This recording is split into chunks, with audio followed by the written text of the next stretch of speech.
On planet Earth, more than 50% of humanity believes in the existence of the Abrahamic God, the God of Judaism, Christianity, and Islam. Generally speaking, all of these 4.3 billion people are considered to be worshiping the same monotheistic God. So how did that come about? Our ancestors did not always have the concept of God. That too, like us, had to evolve over time. So to begin to trace the arc of God's evolution over the course of human history, we're going to have to go back before human history, to our pre-human ancestors. Specifically, we have to talk about a cognitive bias that is evolutionarily favorable and selected for, called hypersensitive agent detection. I know, scientists are not good at coming up with the flashiest of names. It sounds pretty dry, but it is of crucial importance. I mean, we are talking about the literal birth of God here, people. So in short, agent detection is just the inclination of animals like us humans to presume the purposeful intervention of a sentient, intelligent agent in situations that may or may not warrant it. So to give an example, right? Think of you being one of our ancient pre-human ape-like ancestors, right? You're in the woods, it's nighttime, and you hear a twig snap somewhere out there in the darkness. Now, somebody who has a hypersensitive agent detection bias in their cognition, right? They'll immediately think that that is somebody out there. That's a predator, that's a stranger, that is an agent out there in the darkness, and their first interaction is to run, right? Well, somebody that is maybe not so sensitive in agent detection maybe might not attribute that to another entity at all. The cons of a false positive, you don't really lose anything other than you got scared and ran away, and then you come back and realize that nothing happened. But if you have an underdeveloped agent detection, right, if you gamble and lost, you get eaten. So having a more hypersensitive agent detection scheme in your brain is going to be evolutionarily favored because it's better safe than sorry, ultimately. It's the more conservative survival strategy. And that's why us humans naturally have a very hypersensitive agent detection schema. I mean, you can see this in kids, right? If you give them a sippy cup, they'll give it a name and start talking to it like it's a person, right? They do this with random objects. They'll do it with the sun. They'll do it with a bird.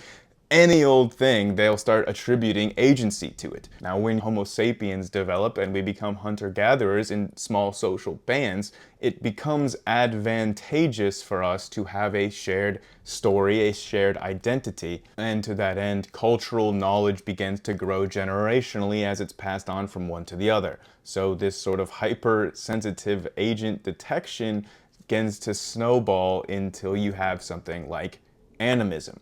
Now, animism is the most basal state of human religion. That is the state that us humans existed in for well over 90% of human history.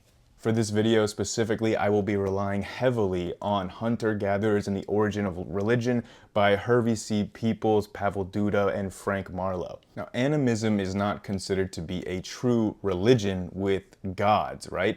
Animism is basically the furthest extent of hypersensitive agent detection that you could imagine.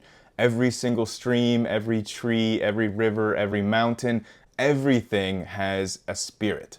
Now, it's not a moralizing religion. These spirits do not try to control human morality. The spirits are not going to be watching you to make sure that you're a good person. The spirits are mostly going to be doing their own things and have their own concerns, unless you disrespect them, and then you will be punished. I like to think of animism as almost like the baby polytheism, right? You have a near countless infinite number of individual spirits inhabiting every aspect of the world in animism. And that's the start of human religious thought, right? You can see very naturally how this leads out of our natural cognitive tendencies towards agent detection. Now, the arc that we're going to be following towards the development of God is going to see us go from more and more weaker gods and spirits towards increasingly fewer, more and more powerful gods until we get to just one at the end. That's the overall arc. But like I said, we're starting out with a bunch of baby god spirits in animism. So what's next? This video was supported in part by the new channel Modern Atheism, which actually just put out a 5-minute video about God. Well, about evil God. He illustrates this really cool argument extending the problem of evil by showing that the existence of goodness in the world is evidence against a maximally evil God, which is evidence against an all-good God. Check out his channel. He's a cool guy. Link in the description. Most basal animistic beliefs don't even have the concept of an afterlife. You simply die and that's the end of your life. The innovation of the afterlife and a specific spiritual gatekeeper known as a shaman leads us to our next stage of religion after animism. Shamanism. As soon as people came up with this idea that there was an afterlife, that you had to fulfill certain spiritual steps in order to get to, you can have spiritual gatekeepers who are either holding some type of knowledge or some sort of rite that only they can perform that will allow you to get into the afterlife. This allows for the establishment of a religious elite. For many small-scale tribes, this might just be an individual person, a shaman or a witch doctor. But for larger and larger societies, this becomes more and more of a class of people, a religious elite of gatekeepers who keep the sacred knowledge or perform the sacred traditions that stand between the general populace and the afterlife or other types of spiritual rewards, such as divine intervention from the spirits or whatever. You have to be on their good side if you want spiritual benefits, essentially. Now, as human civilization begins to develop, the invention of settled agriculture and the birth of cities, we begin to transition towards not just spirits, but outright gods. It is incredibly difficult to pinpoint when this transition was made and who were the oldest, most ancient known gods worshipped by humans. For example, there are tens of thousands of years of Neolithic Venus figurines, which some people say are goddess statues, while others say it's nothing more than a household erotic stimulant. There's also the cult of the skull that we see in Jericho and the Levant area. But without the advent of written language, it is extremely difficult to interpret which figures in ancient archaeology are gods, which might be mythic heroes, which might be true kings or queens.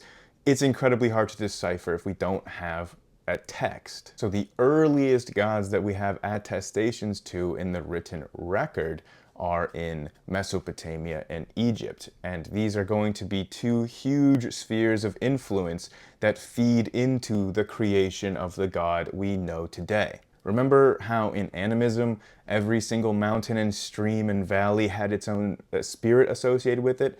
Well, at this point, humans have begun building cities at such a large scale that these cities now need their own gods to rule over it. These gods physically resided in the temple in the heart of these cities. So the very first city that we have written attestations for in human history is the city of Eridu in Mesopotamia. The god of Eridu was Enki, and he physically lived in the temple in the heart of the city.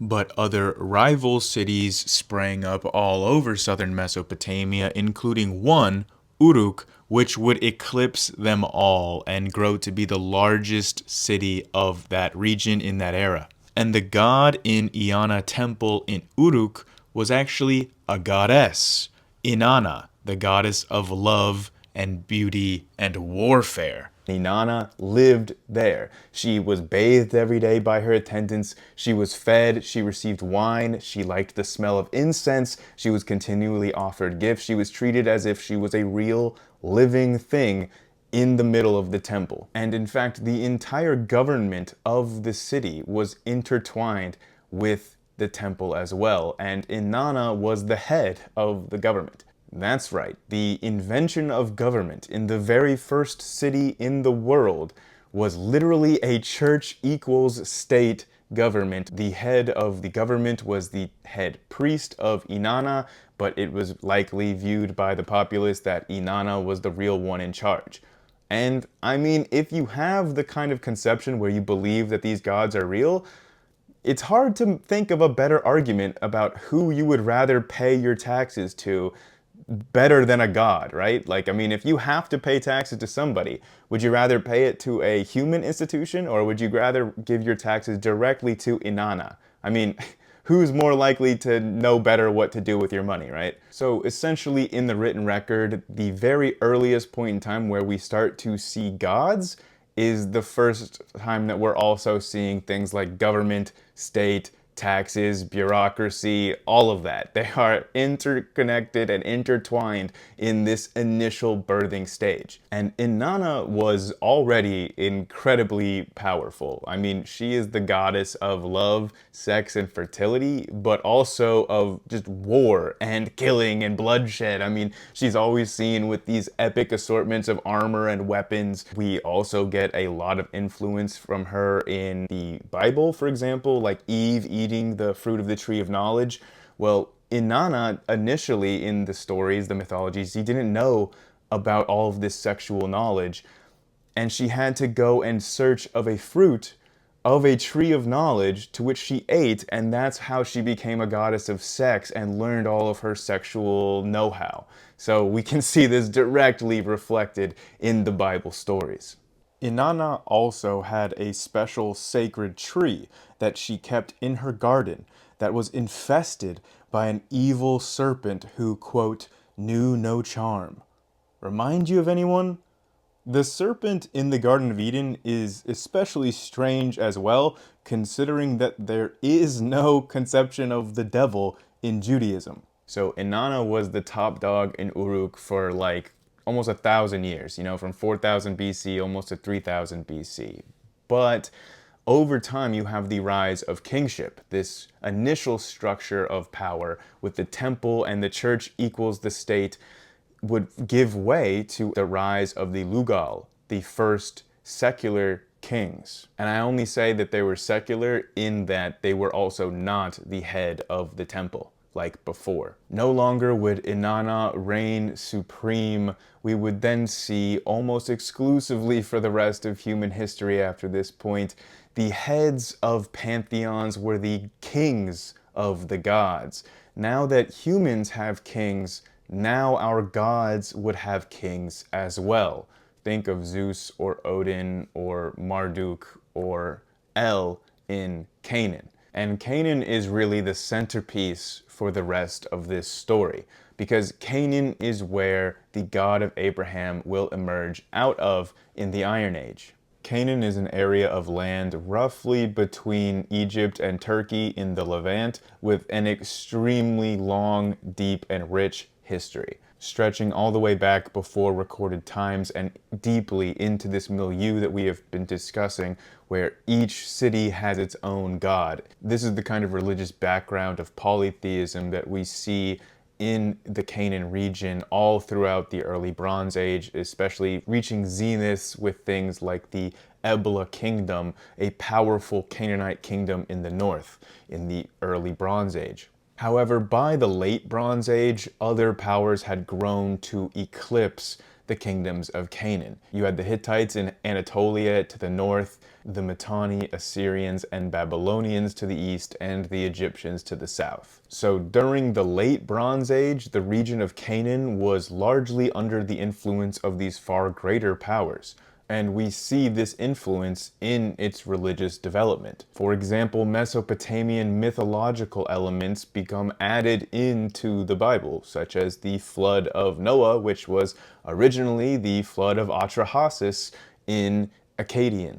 Or we have the Tower of Babel, which was adopted from an ancient Sumerian myth about how their own language changed over time as their empire expanded too far afield. Those of you who may be fans of history know what's coming next.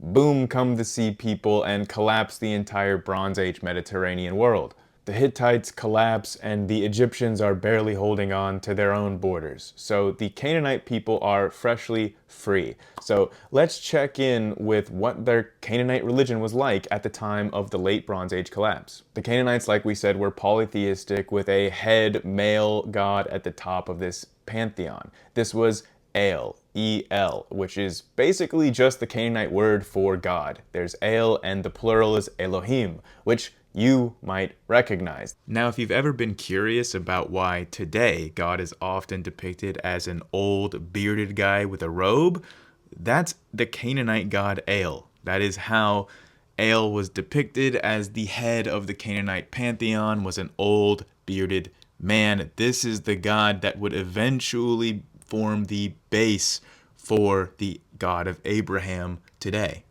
In Canaanite text recovered in Ugarit, it actually says that the god El does not reside within the cities of Canaan. That El himself actually, again, the head of the Canaanite pantheon, resides at the source of the two rivers in a very lush area. What does that sound like? And keep in mind that the Sumerian word for a lush area of land is Eden, or in Akkadian, Adinu. Didn't you ever wonder why it was called the Garden of Eden? Like, who's Eden? Why is it their garden? It is a loanword from Sumeria that harkens back to the description of where El lived in the Canaanite religion. It's not a coincidence that Eden is literally described as being at the source of the Tigris and Euphrates rivers, the two most prominent rivers in ancient Mesopotamia.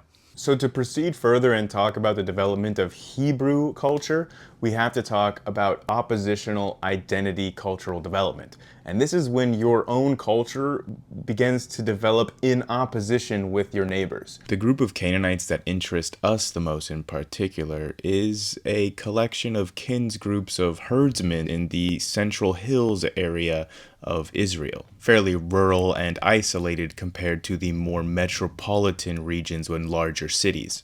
This group of Canaanite herdsmen develop into the Proto-Israelites. Initially, they are worshiping the same Canaanite pantheon as the other surrounding regions. However, from our very earliest clues, it seems that this particular group placed a special emphasis on the head of the pantheon, El.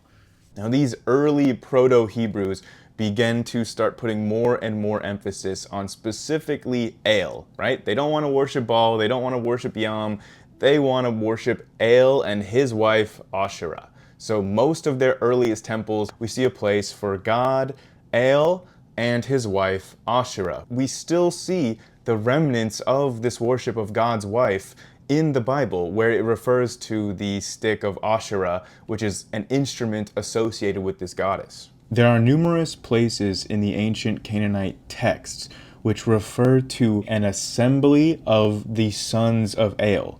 So the head of the Canaanite pantheon has an assembly of lesser gods who are his sons, 70 sons, with his wife Asherah. Now, there are numerous passages in the Bible which refer to a assembly of the sons of God, like is put forward here in Job 1:10. Interestingly enough, there is also Satan among these sons of God. And in ancient Judaism, Satan is more of a title, a sort of higher official in the heavenly bureaucracy. So we can see here directly in the Old Testament in the Bible that the God of Abraham has an assembly of sons, the sons of God. But what about how many of them? Well, in Deuteronomy 32:8, the God of Abraham separates the sons of Adam, meaning us humans, and he set them boundaries and made them nations according to the number of the sons of God, and both according to Judaic tradition and according to just adding up the account of the number of different nations given in Genesis 10, it's clear that according to the Bible, there are 70 nations of man, as we see here in Deuteronomy, according to the number of the sons of God. Abraham's God has 70 sons who sit in a divine assembly with him in the Old Testament. El is the God of Abraham. Now, before we go any further in talking about the development of the Hebrews, it has to be emphasized that there's not necessarily just one group of people right now that would become the Hebrews. It is thought by a lot of Bible scholars that actually there are two different origins of the Jewish people in the Old Testament. One through the route of Abraham and one through the route of Moses, and that these were two different origin stories that were then combined when these people had some sort of alliance. In the beginning it was El, and then eventually it would become a god called Yahweh. Now, nobody knows exactly if Yahweh was a natural development out of the Canaanite pantheon with El, or Yahweh could have been introduced from a foreign source. For example, two Egyptian texts actually from the Bronze Age mention a people known as the Shasu of Yahweh. Now, this is strange because Yahweh here is used as a location of or a geographical feature rather than a god, but it is the hieroglyphic equivalent of the Tetragrammaton Yahweh. And these Shasu people seem to be active in the southern Levant and Sinai Peninsula. So this is highly speculative, but it is at least possible that the God of Yahweh could have been introduced to the Proto-Hebrews from these Shasu people from the Sinai Peninsula. And who do we know that came up from the Sinai Peninsula? Moses. And who do we know in the Bible introduced the concept of Yahweh? Moses. In Exodus 6:3, for example, God tells Moses that he appeared to Abraham, Isaac, and Jacob as El Shaddai, but the name Yahweh was not known to them. This seems to belie some sort of syncretism wherein the Yahweh God of Moses and his refugee followers was syncretized with the El God of these more indigenous homegrown Canaanites. By the way, this Iron Age phenomenon of Yahweh worship does have an official name. The religion is Yahwism. So there's also oppositional identities arising just in between the different Israel tribes. So you have the tribal confederacy of Israel in the north, 10 tribes of Israel, and then in the south you had the kingdom of Judah. And it seems there was a divide between north and south at this point, with the south being more conservative and trying to define themselves in opposition to the north that was maybe more predisposed to worshiping these other gods like Baal whenever they saw convenient. And the southern kingdom of Judah in this point in time would be developing in opposition to those more liberal practices in the north and would be moving more and more in the direction of monolatry and eventually monotheism. And of course, needless to say, they got rid of God's wife a while back. Then, just like the Sea People hundreds of years earlier, the Assyrians this time sweep into northern Israel and decimate the northern confederacy and just disperse all of those tribes and wipe them out to the rest of human history. Those are the 10 lost tribes of Israel. But there were political intrigues, unrest, and civil war threats back home in Assyria, and the king stopped the conquest and turned around and spared the southern kingdom of Judah, who saw this as, of course, a miracle from their God. Now, this is probably one of my most favorite historical what-ifs, right? What if the Assyrian king had just kept going and crushed Judea and dispersed all of the Israel tribes? Then would we even have monotheism today? If there was no Judaism, there'd be no Christianity and then no Islam. So if the Assyrians had finished their conquest, what would the world that we live in today look like? The repercussions of just this one event in history are so unfathomably immense, you can't even contemplate it. So anyway, even though they were spared by the Assyrians, they really weren't long for this world anyway, and like 100 years later, a different power, the Babylonians, would come, and they would be the ones to finish the job and conquer Judea. But the Jews were lucky in that regard because the Babylonians were way more chill than the Assyrians. And rather than just having a policy of ethnic genocides, the Babylonians took the Jews to Babylon for a period of about 100 years. And this is known as the Babylonian captivity. And this is the last big influence on the development of the Abrahamic God today that I want to touch on. the Zoroastrian influence. So at the time of the Babylonian captivity, Zoroastrianism was all the rage in Babylon. Zoroastrianism is sometimes called a dual monotheistic religion because Zoroaster is kind of the guy who introduced the concept of good versus evil, light versus darkness, that whole kind of thing. Before this, it wasn't this kind of struggle. There was a harmonious balance in most cultures that had these kind of dualistic concepts. But Zoroaster thought differently, right? This was good versus evil, and good had to win in the end and triumph over evil. It's not about balance, it's about getting rid of the other guy. And so in Zoroastrianism, you have one big, all good God, right? He is light, he is goodness, and he has a retinue of angelic beings and a hierarchy in heaven. And then you have his counterpart, the great evil. And he has his own hierarchy to oppose the angels. And so, of course, what does this sound like? This period of Babylonian captivity was monumental in the evolution of God.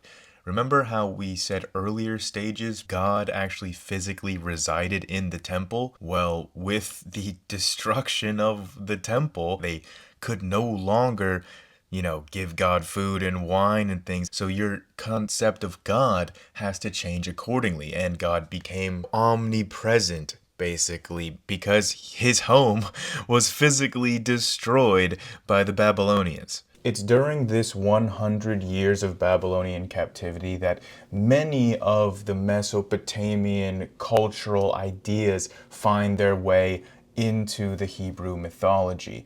Specifically, I want to highlight Isaiah 40:22, which shows the flat earth cosmology of the Babylonians clearly expressed in the Bible.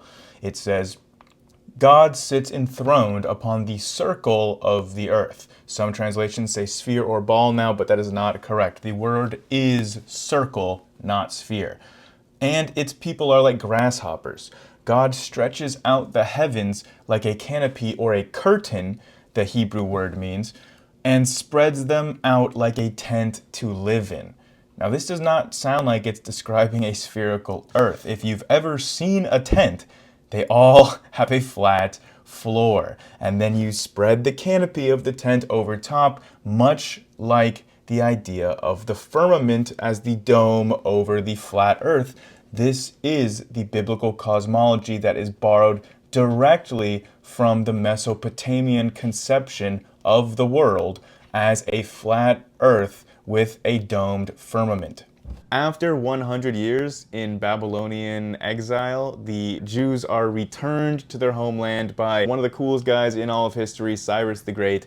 And when they get back to Israel after that period of time in Babylon, all of a sudden we've got angels and demons, and eventually you got Satan and hell, and it's basically the picture has formed. And during the Second Temple period that would follow, this is the period of time where we see the birth of Jesus Christ, Christianity, eventually to lead to Islam, and there are a ton of different groups that fragment. I mean, if you're looking at a phylogenetic tree of religion, it's like even more complicated than an evolutionary phylogenetic tree, because in addition to these groups continuously branching out and forming different religious sects all the time, there's also the fact that they can receive influences from multiple different areas, right?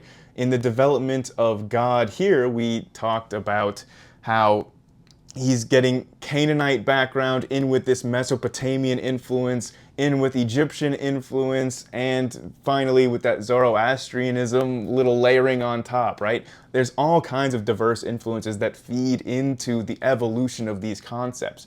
But we started out with a bunch of really weak, infinite number of little spirits, and they get fewer and fewer and stronger until you have a polytheistic pantheon of gods of certain aspects, which then keep getting combined in this kind of game of cosmic crabs in a barrel, right?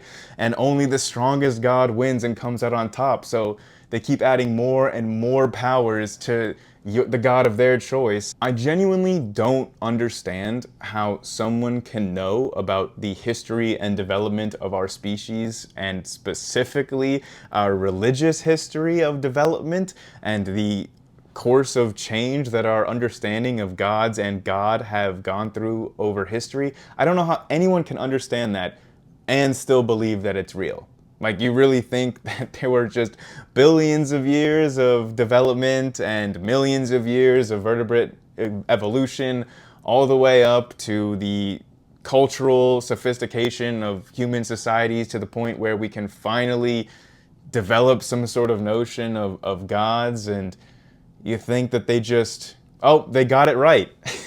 The whole time that we were developing, we had no idea, we were just fish. And now, yeah, a bunch of people in the Bronze Age, they're the ones that figured it out. I mean, come on. And even after the birth of these so-called prophets like Jesus and Muhammad, Christianity and Islam continue to change and evolve in the same way that religions did before. Like, you had the Trinitarians killing all the Arians. Everybody today just kind of thinks that everybody all agrees about the Trinity. No, the Trinity had to be established in blood with a conflict of Christian versus Christian violence. I mean, there's the 30 Years' War after the start of Protestantism. There's the Great Schism. I mean, in Islam, you have the Sunni and Shia split.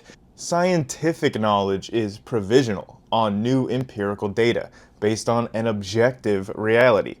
But every single one of the books and branches of the Abrahamic God is based on the divine revelations of men and their dogmatic traditions.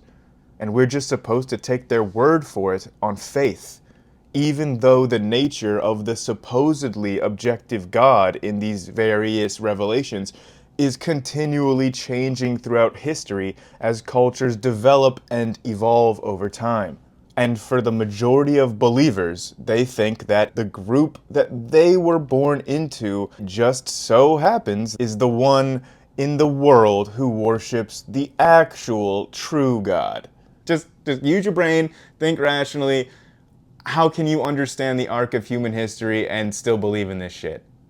Anyways, if you're the type of person that actually does have a thinking brain capable of critical reasoning, then what are you doing? Subscribe to Grayson Hawk and hit that bell. Stay tuned for future videos. And hopefully in the future we can go from infinite to many to one to zero gods.